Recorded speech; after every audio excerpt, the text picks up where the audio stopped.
Angel's and Spike's relationship is complicated, and I love it.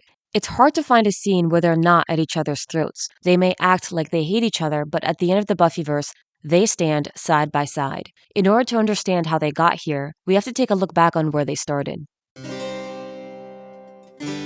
In 1753, a young man named Liam is turned into a vampire by Darla. He renames himself Angelus and becomes one of the most sadistic vampires to ever exist. We cut forward to 1860 and Angelus turns Drusilla. In 1880, Angelus, Drusilla, and Darla are walking around London when Drew laments the fact that she feels alone. At that moment, they bump into a heartbroken poet, William, who is running off after being rejected and humiliated. Thus, Drusilla finds herself a playmate and turns William. Drusilla brings home the newly minted William to introduce to Angelus. Angelus is excited to have another man in the group. I've been wondering what it'd be like to share the slaughter of innocents with another man.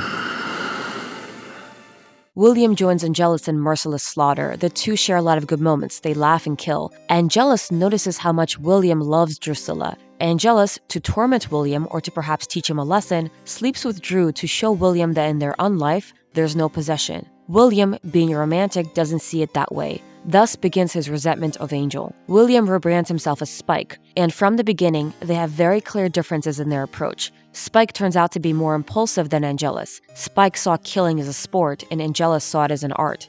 Spike killed for amusement, to feel the rush. Angelus did it because he enjoyed destroying the victims' minds and bodies. Angelus considered Spike's reckless rampages to be savage and unnecessary. He hated how Spike's continual public violence caused the group to go into hiding.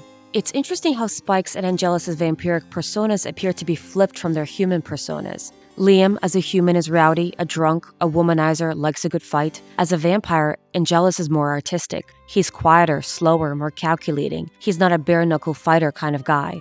William, as a human, is a poet, a romantic. He's soft, quiet, and secure. As a vampire, Spike is rowdier, eager for a fight, happy to indulge in alcohol, and hits on women more readily. While Spike and Angelus clearly have their differences, they stick together for almost 20 years, with Darla and Drusilla serving as their glue. In 1898, Angelus is cursed with a soul. He starts to feel the pain that he has inflicted on others. While Darla finds out, Drusilla and Spike are kept in the dark about this fact. Angelus separates himself from the group and starts going by Angel. In 1943, Angel and Spike run into each other aboard a German submarine captured by Americans. Spike still believes Angel to be Angelus and is still very welcoming and friendly towards him. When they meet again, almost 50 years later, Spike catches on that Angel is lying and pretending to be soulless, and Spike is pissed. He called Angel his sire, his Yoda. While Spike resented Angelus, Angelus was still his mentor, his father figure. Angelus guided Spike even though he tormented him. One could say that Angel turned into a bad father figure, just like Liam's father.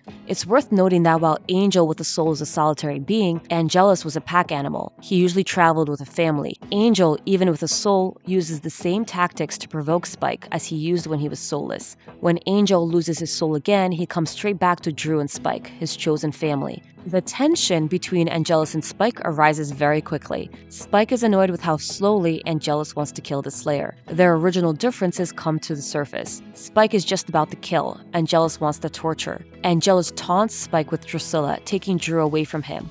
I have to wonder if Angelus chooses to torture the people that he likes most. It's his toxic way of expressing his feelings. If he didn't care about Spike or Spike didn't matter to him, would he even bother? Their whole relationship is replete with insults and mockery. Angelus usually has the upper hand in their interactions, especially while Spike is incapacitated. Angel is cursed with a soul again, and now we see that Spike gets the chance to mock Angel.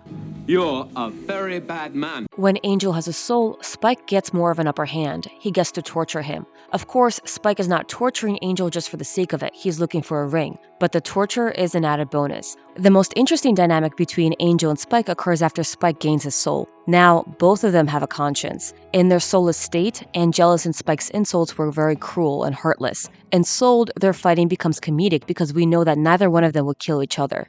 You and me, this isn't working out. Are you saying we should start annoying other people? In Season 5 of Angel, Spike was brought on as comic relief. Spike's role is similar to his role in Buffy Season 4, but given the complicated history between Angel and Spike, his role is elevated beyond comedy. All of the resentment and jealousy comes to the surface. Spike notably understands Angel's goodness. When he finds out that Angel is working for Wolfram and Hart, an evil law firm, Spike says, I know you, Angel. What do you think you're doing? he knows that Angel is not doing what he believes is the right thing. Spike is jealous of Angel because Spike sacrificed himself to save the world, yet he is stuck as a ghost, bound to Wolfram and Hart with nothing. While Spike and Angel seem to hate each other, Spike still doesn't betray Angel. When Wesley says that there's a way to kill Spike, Angel decides to sleep on it. He doesn't make the decision. Spike is also jealous of the prophecy that Angel might someday become human if he saves enough people. Spike believes it's undeserved. From Angel's end, it's easy to see how Angel sees Spike's journey as simpler. Angel spent over 100 years alone, suffering, hating himself and all that he has done. Spike, according to Angel, spent 3 weeks alone in a basement. When Spike expresses his resentment about Angel's prophecy, Angel argues that the prophecy is not real, that they're both damned. Do you think any of it matters? The things we did, the lives we destroyed, that's all that's ever going to count. The truth of the matter is, even if the prophecy is real, it doesn't undo the past, and it doesn't change how they feel about themselves. Even if the world forgives them, that's not the forgiveness they need. Spike serves as a wake-up call to Angel in Season 5. He fears that Spike might be right. Angel has been giving up. He has been led astray, and he believes that Spike wants the prophecy more. Spike's existence makes Angel feel redundant. We see that Angel spends the most time with Spike out of everyone in Season 5. In a way, Angel is closest to Spike. He has become more estranged from everyone else. Spike chooses to stay once he becomes corporeal and he's no longer bound to Wolfram and Hart. Some people have questioned whether it makes sense that Spike would choose to stay. Why wouldn't Spike go back to Buffy? Soulless Spike would run back to Buffy, but he's different now. He values her well-being, not just his own. Spike stays for the same reason that Angel left. When Illyria says that Angel has become corrupt and will betray them, Spike denies it. He says that he would feel it if Angel decides to betray them. When Angel asks the group if they will join him in killing all the senior partners, Spike is the first one to raise his hand. It's hard to deny the fact that there are a lot of parallels in this story. Yes, I know, they're different people and their paths have diverged, but at the end, they take on the same journey. Angel and Spike have a similar human name. Angel's birth name, Liam, is the shortened form of the Irish name William. The Germanic equivalent of this name is William. Once both of them turn into vampires, their first intentional killing is very human. Angelus goes back to kill his father because his father made him feel like he was nothing. William comes back to kill and turn his mother because she was good to him and he loved her. He ends up killing her because he sees how cruel she has become. While they're not aware of it, their parents' influence shapes them as demons. What we once were informs all that we have become. There's also a parallel to how Angel and Spike react after gaining a soul. After Angel is cursed with a soul, he's broken and lost. All alone, he goes back to the only person in his life, Darla. No matter how hard he tries, however, he's no longer part of her world. He can't kill and not care. Spike seeks out a soul himself. He's not cursed, which is different from Angel. But Spike's action wasn't selfless. It was to become the man that Buffy wants. After Spike regains his soul, he's also plagued with feelings of guilt. He tries to scratch the soul out of him. He goes back to the only person he knows, Buffy. Buffy, unlike Darla, is human and caring. Both Angel and Spike began to change because of Buffy. Even though Angel had a soul for a century, it wasn't until Buffy that he started to fight for humanity. Spike became incapacitated when the government implanted a chip in his brain. The chip, however, didn't change him. Buffy did. Angel and Spike both fell in love with Buffy and decided to kill their sires for Buffy. Angel and Spike also both disappear for a period of time when Angel goes to hell and Spike leaves to get his soul. When they both come back, Buffy keeps it a secret from the group. Their road to redemption is not linear. Buffy's presence didn't automatically make them heroes. It is only after Angel leaves Buffy that he truly begins his journey of redemption. Spike helps Buffy in her battle, but his motivations are driven by her. It's not until he is on his own that he fights for the greater good for goodness sake. Angel and Spike both feel that they don't deserve to live when they are reminded of who they are. Am I a thing worth saving, huh? Am I a righteous man? You have to kill me. You've never met the real me. Buffy's belief in them is what gives them a chance. We see another parallel when Angel and Spike start their journeys on their own. Angel wants to stay away from people. He tries to help, but he doesn't really start until he gets a visit from Doyle, a man who gets visions of people in trouble. Doyle tells Angel that it's his job to help, and Angel reluctantly agrees. On his own, Spike shows no intention of fighting for humanity. A man who calls himself Doyle comes to Spike and tells him that he gets visions of people in trouble. Spike reluctantly agrees to help. At the end, they're both ensouled vampires who decided to fight for the good of the world. They do have different personalities, but when they're together, they're weirdly similar. Not as much as I loved your nonstop yammering. The way you always had to be the big swingy, swaggering around, barking orders. Never listening. Always interrupting. And your hair, what color do they call that? They're both drama queens, they're both stubborn, they're petty, and they have a long-lasting affection for the same woman. Many fans have pointed out that Angelus and Angel are almost entirely different people, yet Spike, with a soul and without, seems almost the same.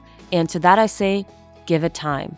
Angel spent over 100 years with a soul. Angel, with a newly gained soul in 1898, is not the same man as Angel 140 years later. As time passed, he grew further away from his vampiric persona. Spike doesn't seem to be as brooding as Angel or as burdened by his prior actions. Spike is also not quite friendly in his role as a hero. Thank you. That thing was gonna kill me.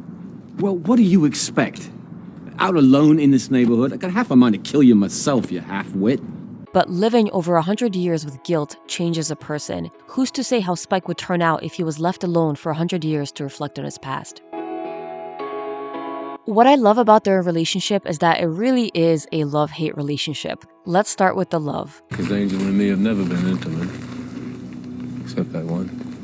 There are a lot of moments of appreciation between the two. When they're both soulless, Spike seems always happy to see Angelus again. Angelus likes it when Spike is on his side. I kind of like having you watch my back. Kind of like old times. Even while soulless, they would team up together. With the soul, they spend a lot of time together. Sure, they constantly fight and bicker, but in those fights, we have genuine conversation and connection. Angel confesses to Spike that he always liked Spike's poetry. Something that I didn't think about before is how Angel himself is an artist. He's not a poet, but he appreciates different forms of art. I saw their production of Giselle in 1890. I cried like a baby.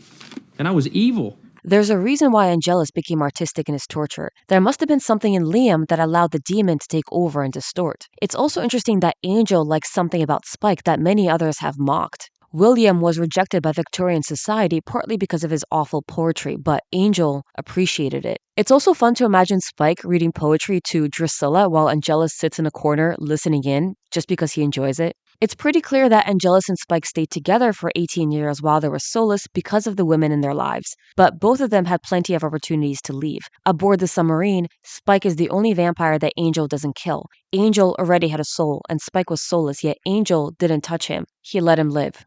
There's also a lot of hatred in this relationship, or what I would call resentment. Spike's hatred towards Angel when they're soulless is pretty easy to decipher. He hates the influence that Angel has over Drew. To him, Angelus took away the one thing that he loves, Drusilla. With a soul, Spike's resentment is more complicated. Spike says that even though Drusilla is the one that turned him, it is Angel that made him a monster. Like Angel said to Darla, You damned me.